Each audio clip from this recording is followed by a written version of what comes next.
The Trojan horse of Game Pass is moving one step forward towards that all-digital future. A future where you don't even buy games, you rent them as a service. Where games are disposable and in a few years will be gone and no one will ever get to play them again. Say goodbye to all of your video games. Again, it seems that this keeps happening. Whether it's a C-bomb issue on your PS3 and the PS4 or some kind of memory card key on the Series X, the digital future of video games is becoming a lot more defined. And what is shaping up has a lot of people worried that ownership of your purchases will be a thing of the past. So everyone can stop with the "you only own a license" crap. Hey, he don't even have a license, Lisa. You paid money to own a product, and you should be able to use it for as long as you want to.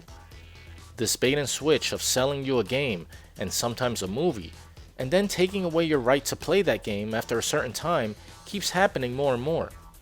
A lot of people found out the hard way with The Crew being yanked from their Steam libraries.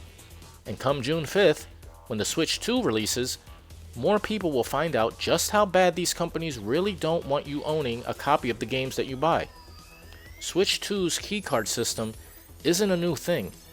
You have some games that don't fit on the disc or the cartridge, and then you have to download the rest of the game, essentially making the physical copy a paperweight. So you might as well just buy the game digital at that point.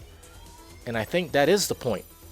Capcom tried that whole buy it first digital and then maybe we'll make a physical copy later on, to now buy a physical copy, but you still have to download the game anyway.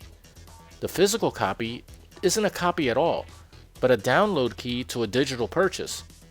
So what's the point of buying the physical copy then?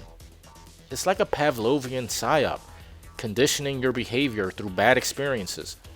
Oh man, the game isn't even on the cartridge. Might as well buy the digital version instead. Good boy. That's what they want you to do. The double whammy of it all is that they now have a few excuses to raise prices on video games now. With Nintendo raising game prices to $80, it seems that Microsoft decided that they too were going to raise prices to $80, and even raise the prices of their consoles. That Series X is now $100 more expensive now. Where did they get that idea that consoles should go up in price? Oh right, Sony did that last year with the PS5, and the PS5 Pro being damn near $800 is just another reason that prices don't really mean anything anymore. It don't matter. None of this matters. Oh yeah, and something about tariffs and Trump and who knows. There are still enough people out there willing to pay up that those that wait it out will be forced to deal with the consequences. I usually wait for sales on games, but now the sale price will end up being the regular price that it used to be. And so here comes the Trojan horse of Game Pass, which I've been sounding from the rooftops for years, that Game Pass and subscription services like it, even for TV and films, are a bad idea. It's great if it's just a rental service. If it's just a rental service like people claim it to be, it's a great idea. But I know better. It's not just a rental service. It's not just an alternative. It's the way forward, where you really will own nothing, and you'll play all of your games exclusively on the service. It's already like this on Steam. Close your Steam account and all of your games will now be inaccessible. I discussed this in one of my previous videos. And now with game prices going higher and higher, there really will be more incentive just to get Game Pass. After all, it is much cheaper to play those games on there, and with more people on Game Pass and services like it, it will be a simple thing for publishers to go where the audience is. If no one is buying $80 games because it's too expensive, and just using services like Game Pass, then obviously the publishers will make that pivot. It'll just take time. Eventually, there will be no reason to make a physical copy of a game, since it's just too expensive and no one is buying them. And they may have digital versions for sale, but they will probably never go down in price as much as they used to, since everyone is on a subscription service anyway.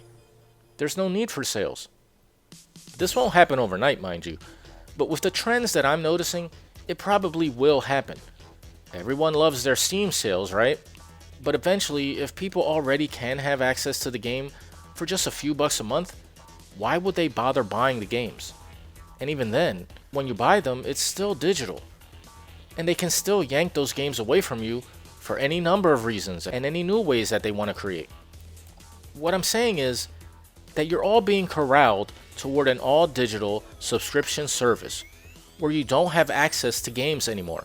You have access to the service of games that can be taken away at any time. If that sounds good to you, then have fun. Maybe video games aren't that important to you. But for the people that actually care about the medium and want to own a library of games that they can play and maybe hand down to their children, this future that's being created now is the dystopian nightmare that we've all been warned about. At least it is for video games. Anyway, please like the video and subscribe. YouTube is acting kind of weird suddenly, so I need you to like the video and subscribe. Please watch it all the way through, tell your friends, and subscribe.